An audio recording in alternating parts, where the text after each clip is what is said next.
Hello everybody and welcome to today's video. We are going to be talking about pinball today because Zen Studios has released a new pinball platform, Pinball FX. Zen Studios is of course the biggest name in digital pinball these days, and Pinball FX is the latest release, but that is going to confuse people a little bit, or some people anyway perhaps, because the original Pinball FX was released all the way back in 2007 for the Xbox Live Arcade, and they've given it the same name, this new release. Zen Studios has gone through a number of different Pinball FXs since, Pinball FX2 and 3, as well as some Zen Pinball titles as well. But for whatever reason, they've decided for this latest title, they're going to do that, going back to basics and naming the game as though it is the original thing in a series. I don't know why developers and publishers do that. I don't like it. I would rather each game have its own name rather than try and confuse people, or not necessarily try and confuse people, but potentially confuse people by giving it the same name in some kind of effort, I guess, to draw people in who may be put off by Pinball FX4, but may be willing to jump in if it doesn't seem like it's a sequel. I don't understand it. But anyway, that is what they've done. That is what it is called, and that is what we are looking at.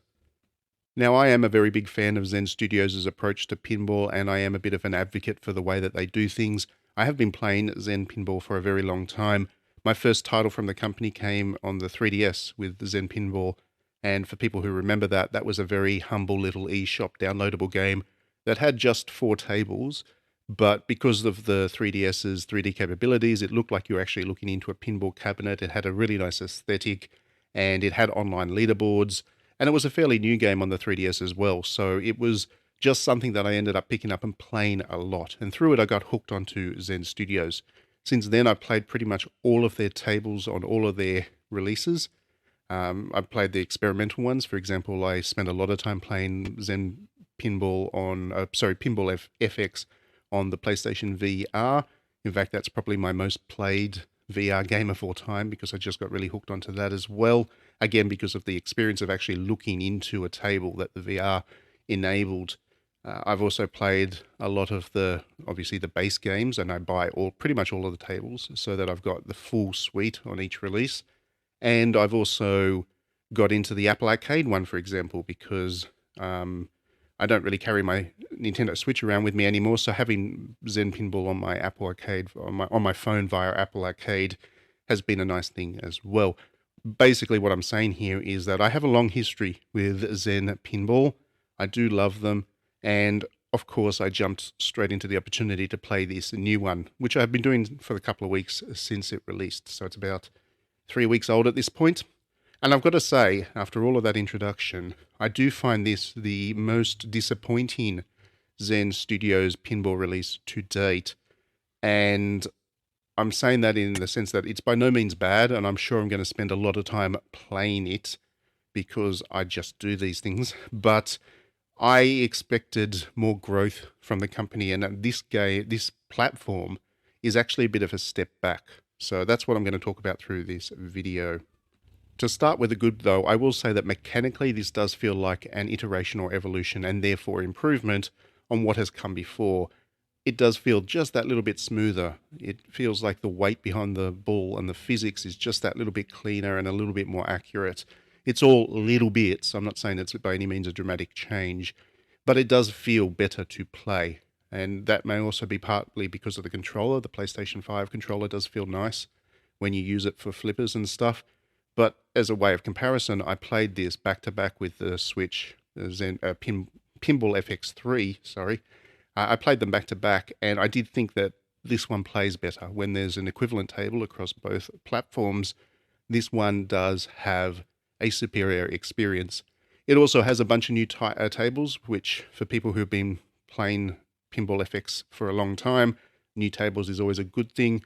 And some of these new tables are some of my favorite, I think, that I've ever played in terms of them being original works from Zen Studios. There's one there that's noir themed, and I love noir. I've studied noir for many, many years at university.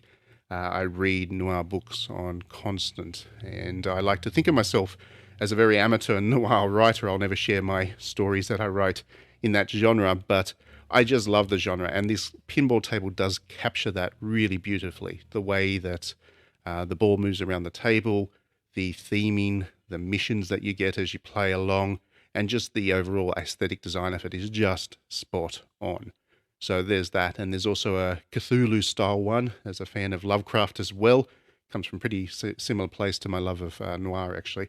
As a fan of Lovecraft, minus the racism, this table doesn't have the racism in it, but this table, which is themed after Lovecraft, does a really good job as well. So the original tables are quite good.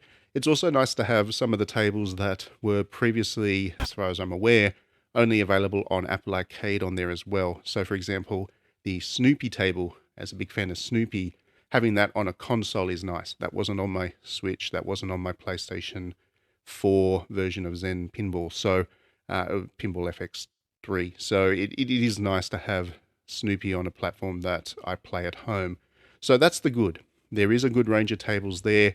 They haven't brought across all of them, but they have brought across quite a few. All the Marvel tables are there, all the Star Wars tables are there.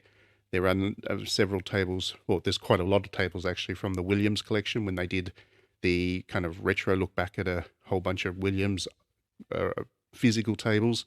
So that's all there as well. You do get a lot of tables right out of the box when you play this. So that's a good.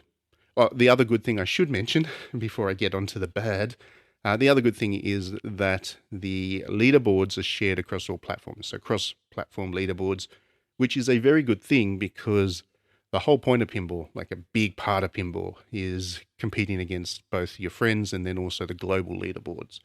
And you can do that quite easily with this platform. There is kind of weekly tournaments and all kinds of special challenges that you can push yourself into as well.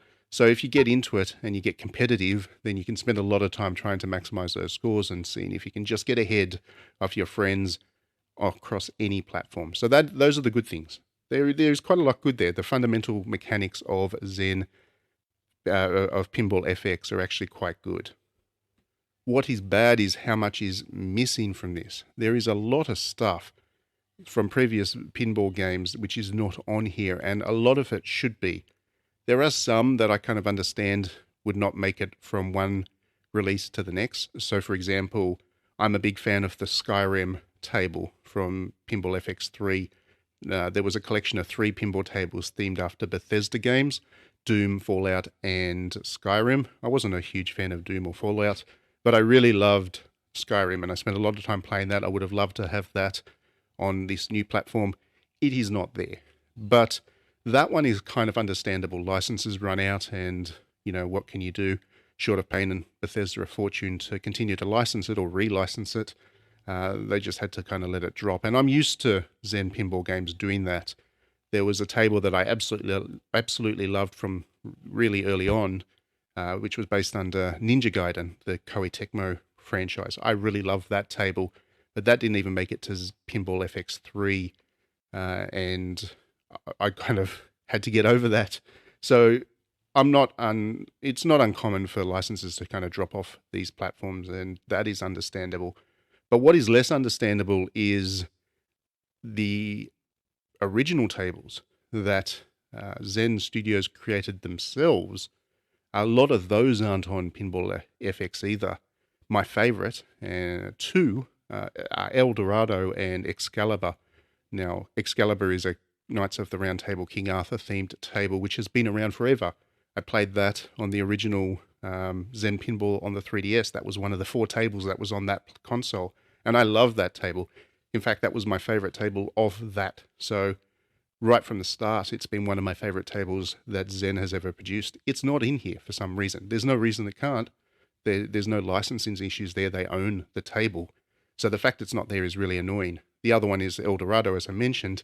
That's not there either. And that was also on the 3DS one. That is an original table. That is kind of a jungle adventure in South America kind of project. And these are great tables. They are kind of timelessly designed to be endlessly replayable. And for whatever reason, they're not there. And it just does not make sense.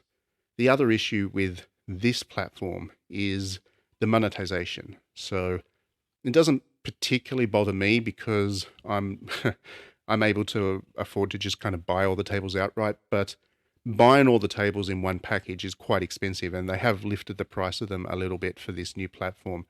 They have provided an alternative for people that want to, which is a subscription service, and you can pay a certain amount each month. I can't remember how much it is. It's not cheap, but it's not too expensive if you're going to spend a lot of time playing these games or these tables. But there is that option, but that option does exclude some tables. So if you are going to subscribe, you're probably still going to have to pay money to have that full collection there whenever you want to play any particular table. And that is also quite unreasonable for me. So I feel like mechanically, this is an iterative improvement. It's not much of one, but it is an iterative improvement. If everything else had stayed equal and Zen Studios just released this as their next generation of pinball, I wouldn't have had a problem with it as such. Assuming that we were able to bring our tables across as we have been able to in the past and just kind of move on to the new platform, which they would then release new tables onto as they went. That would have been a perfectly acceptable approach. What they've done instead, though, is force us to buy all the tables again, put in a subscription service which doesn't cover everything and is therefore quite a poor designed subscription service, removed a lot of classic tables that people loved, and while they've got some new tables there, it just feels like this is an incomplete package and really a step back for what was the intention of Zen Studios.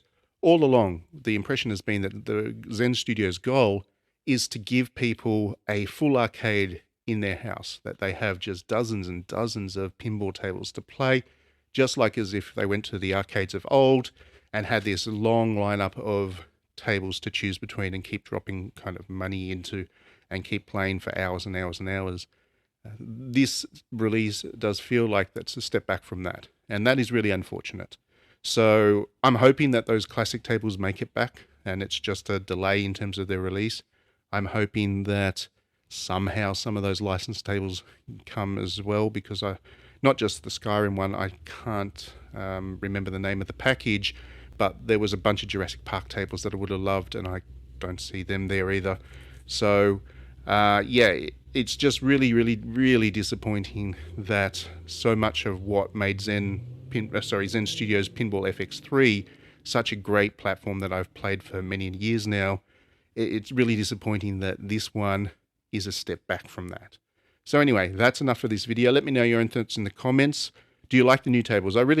Like I said, I love the Noir one. Like, I'll continue to play this game purely for that one, if nothing else, because that is a cracking good table, and it's not on any of the other versions of Pinball FX. So they've hooked me in that way. And I'd love to know your own thoughts about what your tables you like, what tables you don't like, what you'd like to see come back that's kind of missing at the moment, and what potential you see for this as a platform. Let's have a good chat in the comments. If you've enjoyed this video, please do hit that like and subscribe button. That way you won't miss any going forwards. And if you want to support what we're doing at digitallydownloaded.net, not just here on the YouTube channel, but also our website where we publish, dozens of articles each week, as well as 5, 6, 7 reviews and a whole bunch of features and all kinds of other stuff. We do a lot of work. If you want to support that and support independent games media, then you can back us on Patreon. You can back us for any amount. If you're feeling generous, back us for a lot. Otherwise, you can just back us for $1 a month if you'd like. And that support goes directly back into the website. So everything you support us with is funneled back in, and we do want to continue to grow what we're doing more videos, doing more articles. To do that, we need your support. So thank you very much for tuning in. Hope you enjoyed this, and we will see you at the next video.